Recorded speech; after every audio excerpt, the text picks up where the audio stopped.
जी बिस्मिल्लाहिर्रहमानिर्रहीम।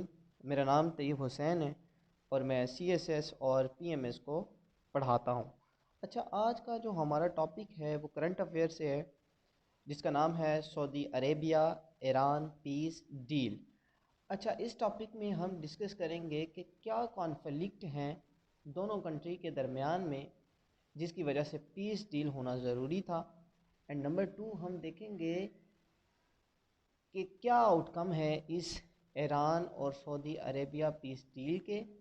Number three पे हम डिस्कस करेंगे कि क्या डिप्लोमेटिक चैलेंजेस हैं in implementing the Saudi Iranian deal. And number four पे हम देखेंगे इसके क्या ग्लोबली इम्प्लीकेशंस हैं और पाकिस्तान के ऊपर इसके क्या इम्प्लीकेशंस हैं। अच्छा, इस टॉपिक में हम इसकी सऊदी अरेबिया और ईरान के रिलेशन की हिस्ट्री में नहीं जाएंगे, हम पीस डील के ऊपर ही बात करेंगे। थोड़ा सा हम बैकग्राउंड देख लेते हैं।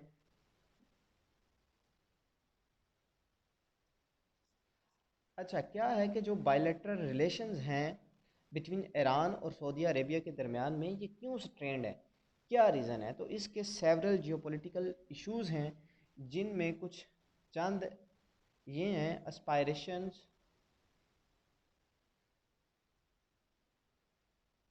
For regional leadership,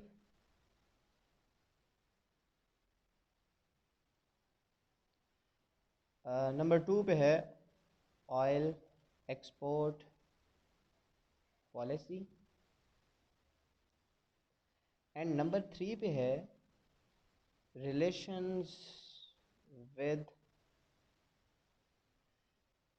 United state and other western countries.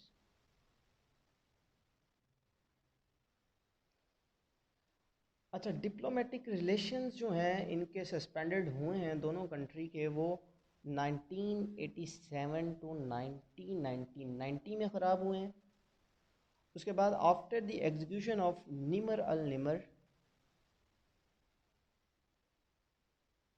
तब इनके रिलेशंस ख़राब हुए हैं। और 2016 में जब सऊदी डिप्लोमेटिक के ऊपर ईरान में अटैक हुआ, तो तब भी इनके रिलेशन जो हैं वो क्या हुए, सस्पेंडेड हुए। और उसके बाद एट द एंड मार्च 2023 में China initiated two way discussion in Beijing, जिसके नतीजे में पीस डील हुई ईरान और सऊदी अरेबिया के दरमियान में। अच्छा, अब जो है हम देखते हैं कि क्या इन कंट्रीज़ के दरमियान में कॉन्फ्लिक्ट्स हैं जिसकी वजह से इनके रिलेशंस जो हैं वो ख़राब हैं। तो सबसे पहले है religious differences.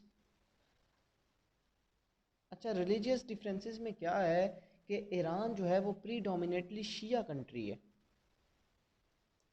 On the other hand जो सऊदी अरेबिया है वो सुन्नी कंट्री है। दोनों के सेक्ट डिफरेंट होने की वजह से दोनों स्टेट्स के क्या हैं कि डिफरेंट बिलीफ्स हैं और प्रैक्टिसेस हैं।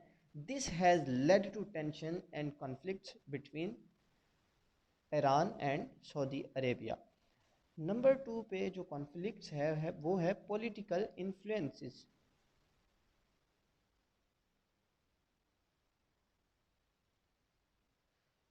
अच्छा, पॉलिटिकल इन्फ्लुएंसेस में क्या है कि दोनों जो हैं वो मेजर पावर हैं मिडल ईस्ट में, और कोशिश कर रही हैं कि अपना जो इन्फ्लुएंस है वो क्या करें, मिडल ईस्ट में बढ़ाएं, जिसकी वजह से इनके दरमियान में कंपटीशन भी है और कॉन्फ्लिक्ट भी है ओवर इश्यूज़ पर। वो इश्यूज़ कौन से हैं? नंबर वन पे है control of oil resources, number two पे है सपोर्ट फॉर डिफरेंट फैक्शंस,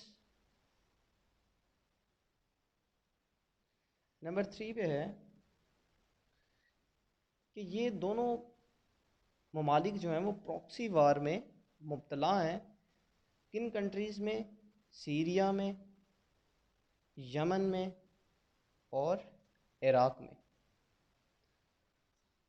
अपना पॉलिटिकल इन्फ्लुएंस जो है वो मिडल ईस्ट में बढ़ाने के लिए ये जो हैं वो क्या कर रहे हैं, डिफरेंट एक्टिविटीज़ में इन्वॉल्व हैं, जिनकी वजह से इनके रिलेशंस जो हैं वो स्ट्रेंड हैं। नंबर 3 पे हमारे पास कॉन्फ्लिक्ट आ जाता है आइडियोलॉजिकल डिफरेंसेस। आइडियोलॉजिकल डिफरेंसेस में क्या है कि जो ईरान है वो एक इस्लामिक रिपब्लिक कंट्री है रेवोल्यूशनरी गवर्नमेंट के साथ, और जो सऊदी अरेबिया है वो वहाँ पे अब्सोल्यूट मोनार्की है, और वहाँ पे क्या है कि कंजर्वेटिव रिलीजियस वैल्यूज़ हैं। कंजर्वेटिव रिलीजियस वैल्यूज़ होने की वजह से दोनों के क्या हैं कि डिफरेंट बिलीव्स और टैक्टिस हैं, जिसकी वजह से इनके दरमियान में टेंशन्स है और कॉन्फ्लिक्ट्स हैं। अच्छा, नंबर 4 पे जो कॉन्फ्लिक्ट्स है वो है oil prices.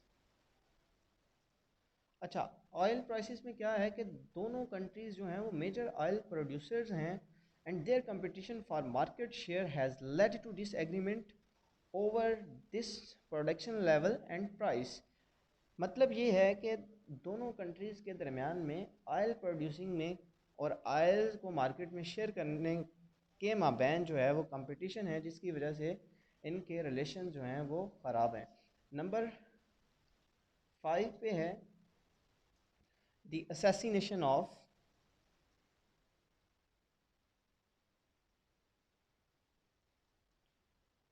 Famous Saudi journalist. क्या होता है कि 2018 में सऊदी जर्नलिस्ट को एक सऊदी एजेंट जो है वो क्या कर देता है, कत्ल कर देता है, जिसकी बिना पर इनके रिलेशंस जो हैं वो ख़राब हो जाते हैं। वजह यह है कि ईरान जो है वो कंडेम करता है सऊदी अरेबिया को कि यहाँ पे जो है वो लोगों के हकूक़ नहीं है। Saudi Arabia due to conservative religious values and absolute monarchies, ये क्या है, लोगों के हकूक़ जो हैं वो सही तरह से नहीं दे पा रहा, मतलब लोगों के हकूक़ को पमाल कर रहा है। तो ये थे basically conflicts between two countries. अब जो है वो हम इसके आउटकम्स देख लेते हैं। अच्छा, तो अब हम की outcomes of Saudi Iranian peace deal के जो आउटकम्स हैं उनको देख लेते हैं, और इन इस दोनों कंट्री के दरमियान में जो डील हुई है उसमें ये प्लान हुआ है कि दोनों कंट्रीज़ जो हैं वो क्या करेंगी, एम्बेसीज ओपन करेंगी।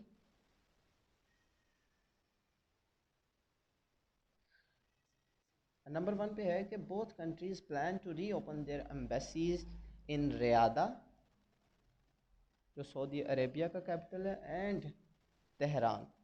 तेहरान जो है वो क्या है, ईरान का कैपिटल है। नंबर 2 पे जो प्लान हुआ है वो ये है कि दोनों कंट्रीज़ जो हैं वो सॉवरेनिटी को रिस्पेक्ट करेंगी, एक दूसरे की सॉवरेनिटी को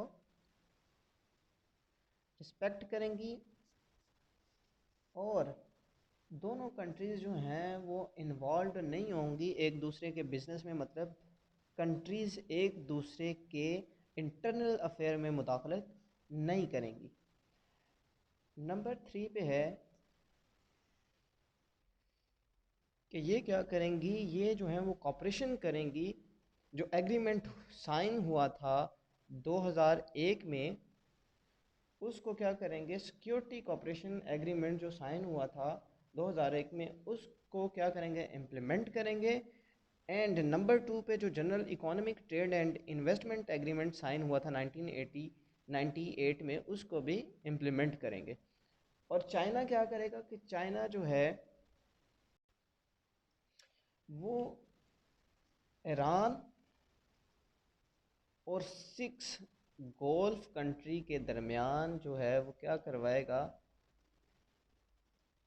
पीस टॉक करवाएगा, जिसकी वजह से क्या होगा कि पीस मेंटेन रहेगा इस रीजन में। China will organise a conference between Iran and 6 Gulf monarchies to help maintain peace in region. अच्छा, ये तो थे इस डील के आउटकम्स। अब हम देख लेते हैं कि क्या डिप्लोमेटिक चैलेंजेस हैं in implementing the Saudi Iranian peace deal. अच्छा, नंबर वन पे है रिवाइविंग दी रिजॉल्विंग रीजनल टेंशंस।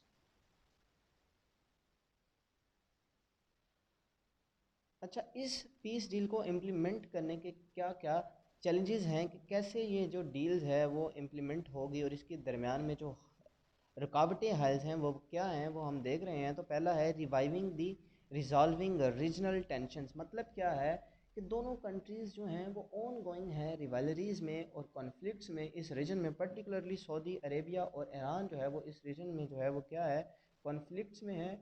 तो बेसिकली डिप्लोमेटिक एफर्ट की ज़रूरत है to manage and reduce tensions between Saudi Arabia and Iran. अच्छा, नंबर टू पे जो चैलेंजेस हैं उसमें नंबर टू पे है reviving the joint comprehensive plan of action. अच्छा, जैक, ये जो जैकपोआ है इसका जो एब्रीविएशन है वो है दी जॉइंट कंप्रिहेंसिव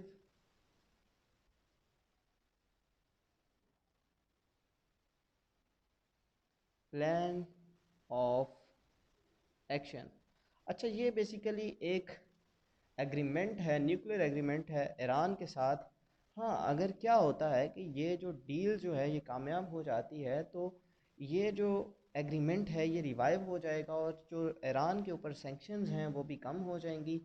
ताहम जो डोमेस्टिक पॉलिटिक्स है, जो रिलेशंस हैं यूएसए के साथ सऊदी अरेबिया के और ईरान के, वो जो डोमेस्टिक पॉलिटिक्स है यूएस में और इसराइल में, वो जो है वो क्या कर सकते हैं, चैलेंजेस पोज कर सकते हैं इस पीस डील को इम्प्लीमेंट होने में।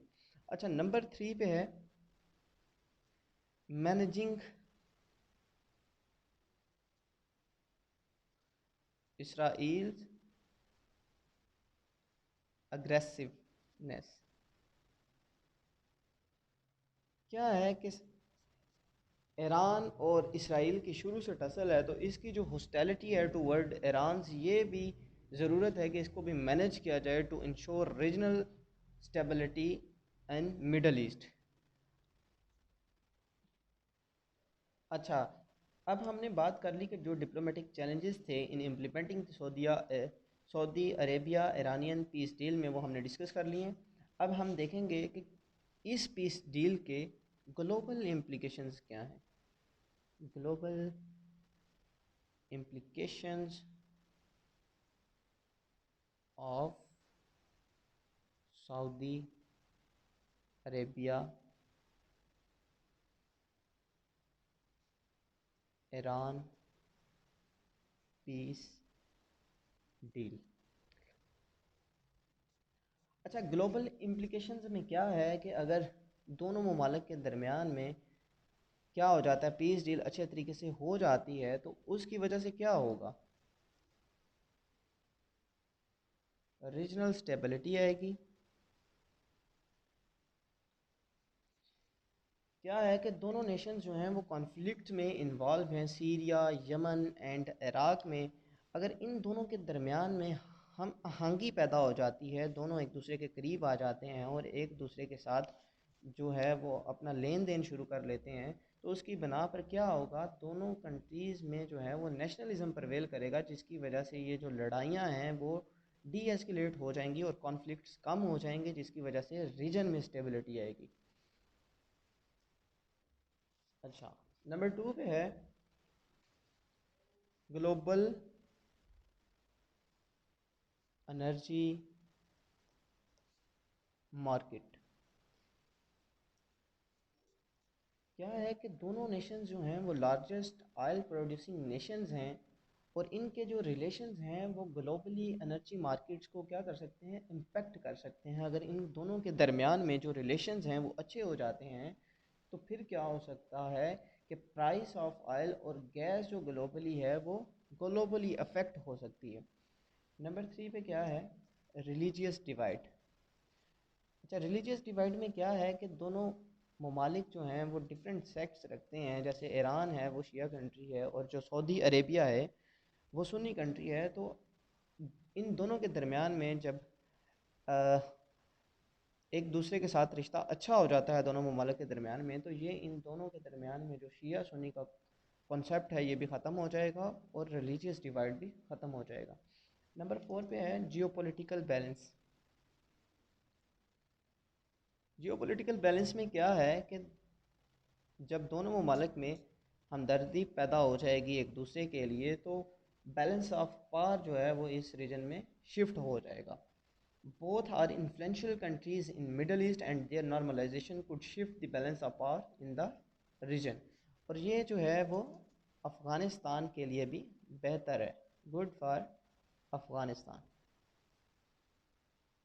अच्छा, अफ़गानिस्तान के लिए इस तरह से बेहतर है कि ये जो उनका चाबहार काबुल तरमीज़ रेलवे लाइन जो है वो क्या कर देगी, ओपन कर देगी vast and resource rich central Asian region. किसके लिए, ग्लोबल साउथ के लिए, जिसकी वजह से अफ़गानिस्तान में भी क्या होगी, तरक्की होना शुरू हो जाएगी। तो ये पीस डील जो है वो अफ़गानिस्तान के लिए भी बेहतर है। अच्छा, अब हम देख लेते हैं कि इसके क्या इम्प्लिकेशंस हैं पाकिस्तान पर। Implications for Pakistan.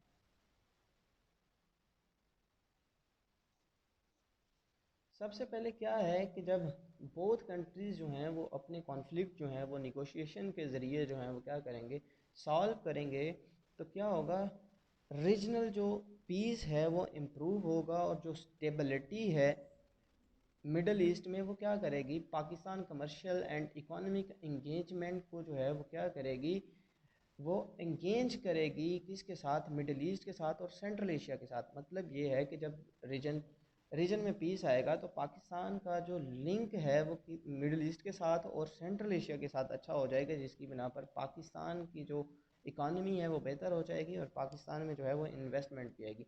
नंबर 2 पे क्या है कि इन्वेस्टमेंट आएगी।